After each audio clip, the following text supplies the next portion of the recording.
तो आज मैं आपको हड़प्पा के इतिहास के बारे में बताता हूँ। तो वीडियो को पूरा देखिए और चैनल को सब्सक्राइब कर लें। कहानी की शुरुआत किसी आर्कियोलॉजिस्ट से नहीं बल्कि एक भगोड़े से होती है। साल 1826 भारत का पंजाब इलाका जो आज पाकिस्तान में है, एक अंग्रेज सिपाही James Lewis British East India Company की सेना से भाग खड़ा हुआ था। उसे अपनी पहचान छुपानी थी, इसलिए उसने अपना नाम बदलकर चार्ल्स मैसन रख लिया। वह एक बंजारे की तरह घूम रहा था। तभी उसे एक अजीब जगह दिखाई दी। एक वीरान मैदान में ईंटों के बड़े बड़े टीले थे। वहाँ के स्थानीय लोग उन टीलों को भूतों का घर कहते थे। चार्ल्स मैसन ने अपनी डायरी में लिखा कि यहाँ एक विशाल प्राचीन शहर के खंडहर हैं। यह जगह सिकंदर महान के समय की लग रही है। मैसन को अंदाज़ा नहीं था कि वह जिस चीज़ को देख रहा है वह सिकंदर से भी 2000 साल पुरानी है। वह हड़प्पा के खंडहर देख रहा था, लेकिन उस वक्त किसी ने उसकी बात पर ध्यान नहीं दिया। 30 साल बाद 1856 में एक भयानक गलती हुई जिसने इतिहास को लगभग मिटा ही दिया था। अंग्रेज कराची से लाहौर तक रेलवे लाइन बिछा रहे थे। उन्हें पटरियों के नीचे बिछाने के लिए पत्थरों की ज़रूरत थी। मजदूरों को पास ही में हड़प्पा के खंडहर मिले। वहाँ लाखों की तादाद में पक्की ईंटें पड़ी थी। अंग्रेज इंजीनियरों ने सोचा, वाह, मुफ्त की ईंटें। बिना सोचे समझे उन्होंने हड़प्पा की हज़ारों साल पुरानी इमारतों को तोड़कर उनकी ईंटें रेलवे लाइन के नीचे बिछा दी। इतिहासकारों का कहना है कि लगभग 160 किलोमीटर लंबी रेलवे लाइन हड़प्पा की ईंटों पर टिकी है। अनजाने में दुनिया की सबसे पुरानी सभ्यता का एक बड़ा हिस्सा ट्रेन के पहियों के नीचे कुचल दिया गया। साल 1920 भारत में पुरातत्व विभाग के director general sir John Marshall थे। उनके साथ 2 भारतीय आर्कियोलॉजिस्ट काम कर रहे थे, दयाराम साहनी और राखालदास बनर्जी। दयाराम साहनी ने हड़प्पा में खुदाई शुरू की और राखालदास बनर्जी ने सिंध में एक और टीले को खोदना शुरू किया जिसे स्थानीय लोग मोहनजोदड़ो कहते थे, जिसका सिंधी भाषा में मतलब था मुर्दों का टीला। जैसे जैसे मिट्टी हटती गई, एक ऐसी दुनिया सामने आई जिसने पूरी दुनिया को चौंका दिया। यह कोई मामूली गांव नहीं था, यह एक मेट्रोपॉलिटन सिटी था। सीधी सड़कें जो एक दूसरे को 90 डिग्री पर काटती थीं, पक्की ईंटों के 2 मंजिला और 3 मंजिला घर, हर घर में अपना कुआं और बाथरूम, और सबसे हैरान करने वाली बात, कवर्ड ड्रेनेज सिस्टम, नालियां ढकी हुई थीं और हर घर का गंदा पानी मेन सीवर लाइन में जाता था। लंदन और पेरिस में भी उस वक्त ऐसा सीवेज सिस्टम नहीं था जैसा 5000 साल पहले भारत के लोगों ने बना लिया था। जॉन मार्शल ने पूरी दुनिया के सामने ऐलान किया कि भारत का इतिहास अब 2000 साल नहीं बल्कि 5000 साल पुराना हो गया है। सिंधु घाटी सभ्यता की सबसे बड़ी पहेली इसकी समानता है। हड़प्पा से लेकर मोहनजोदड़ो तक, लोथल से लेकर कालीबंगन तक यह सभ्यता 10 लाख वर्ग किलोमीटर में फैली थी। लेकिन हर शहर एक जैसा था। ईंटों का साइज हर जगह सेम था, बाट हर जगह सेम थे, सड़कों की चौड़ाई हर जगह सेम थी। बिना इंटरनेट, बिना फ़ोन और बिना तेज़ गाड़ियों के इतने बड़े इलाके में इतना स्टैंडर्डाइजेशन कैसे संभव था?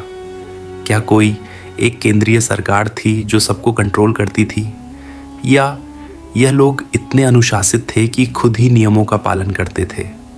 आमतौर पर जब हम मिस्र या मेसोपोटामिया की पुरानी सभ्यताओं को देखते हैं तो वहाँ सबसे बड़ी इमारतें, मंदिर या राजाओं के महल होती हैं। लेकिन सिंधु घाटी में ऐसा कुछ नहीं मिला। कोई बहुत बड़ा मंदिर नहीं, कोई बहुत बड़ा महल नहीं, कोई विशाल मूर्ति नहीं। वहाँ जो सबसे बड़ी इमारत मिली वह थी द ग्रेट बाथ, एक विशाल स्विमिंग पूल।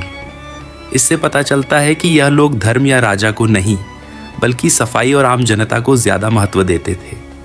यह शायद दुनिया की पहली डेमोक्रेटिक या समतावादी समाज था जहाँ अमीर और गरीब में ज़्यादा फर्क नहीं था। लेकिन हर महान कहानी में एक अंधेरा कोना भी होता है। खुदाई के दौरान मोहनजोदड़ो में आर्कियोलॉजिस्ट को कुछ ऐसा मिला जिसने उनके रोंगटे खड़े कर दिए। सड़कों पर और सीढ़ियों पर बिखरे हुए कंकाल ऐसा लग रहा था जैसे कोई अचानक मौत आई और लोग जहाँ थे वहीं मर गए। किसी ने भागने की कोशिश नहीं की, किसी को दफनाने का मौका नहीं मिला। इन कंकालों को देखकर एक सवाल खड़ा हुआ, क्या हुआ था उस दिन क्या कोई बाढ़ आई थी या कोई महामारी, या फिर जैसा कि कुछ विवादित थ्योरीज कहती हैं, क्या वहाँ कोई महायुद्ध हुआ था जिसे हम महाभारत कहते हैं, या कोई परमाणु विस्फोट इस सभ्यता की लिपि आज तक पढ़ी नहीं जा सकी है? वह पत्थर जिन पर अजीबोगरीब जानवर और चिन्ह बने हैं, वह खामोश हैं। इतिहासकारों के लिए दुनिया का सबसे बड़ा सरदर्द क्या है? मिस्र के पिरामिडों के अंदर लिखी इबारतों को हम पढ़ सकते हैं, मेसोपोटामिया की मिट्टी की तख्तियों को हम पढ़ सकते हैं, लेकिन सिंधु घाटी की लिपि आज भी एक गूंगी पहेली बनी हुई है। खुदाई में हमें हजारों की तादाद में छोटी छोटी मोहरें मिली हैं।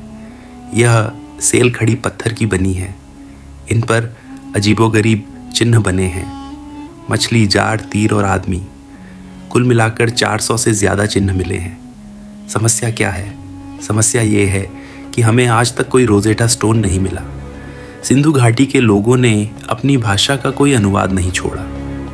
कुछ विद्वान कहते हैं कि यह द्रविड़ भाषा की पूर्वज है, कुछ कहते हैं यह संस्कृत से जुड़ी है, और कुछ पश्चिमी विद्वान तो यहाँ तक कहते हैं कि यह कोई भाषा है ही नहीं, ये सिर्फ सिंबल्स या लोगो हैं, जैसे आज ट्रैफिक साइन या कंपनी के लोगो होते हैं। हम नहीं जानते कि वे क्या लिख रहे थे। क्या वह भगवान के मंत्र थे या सिर्फ सामान की रसीद? सिंधु घाटी की मोहरों पर सबसे ज़्यादा जिस जानवर की तस्वीर मिली है वह शेर या हाथी नहीं है, वह है एक सींग वाला जानवर। हजारों मोहरों पर एक ऐसा जानवर बना है जिसका शरीर बैल जैसा है, लेकिन सिर पर सिर्फ एक लंबा सींग है। उसके सामने एक अजीब सा स्टैंड रखा होता है। सवाल, क्या 5000 साल पहले भारत में यूनिकॉर्न होते थे? जीव विज्ञान कहता है नहीं, तो फिर यह क्या था? शायद यह एक बैल का साइड प्रोफाइल है, जहां दूसरा सींग पहले सींग के पीछे छुप गया है, या शायद यह उनका कोई धार्मिक प्रतीक था, जैसे आज हम नंदी या गरुड़ को मानते हैं, या शायद यह उस जमाने के सबसे ताकतवर व्यापारी या शासक वर्ग का बैज था।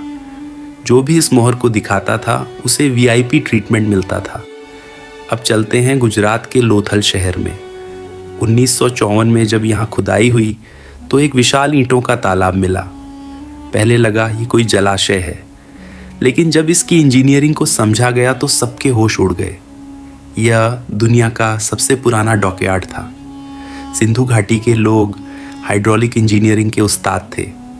उन्होंने समुद्र और साबरमती नदी के पानी को शहर तक लाने के लिए एक नहर बनाई। उन्होंने टाइडल लॉक सिस्टम बनाया था। सभ्यताएं मरती नहीं हैं, वे बस अपना रूप बदल लेती हैं। सिंधु घाटी सभ्यता की ईंटें भले ही रेलवे लाइन के नीचे दब गई हो, लेकिन उसकी आत्मा आज भी 140 करोड़ भारतीयों के दिल में धड़क रही है। हम ही हड़प्पा हैं।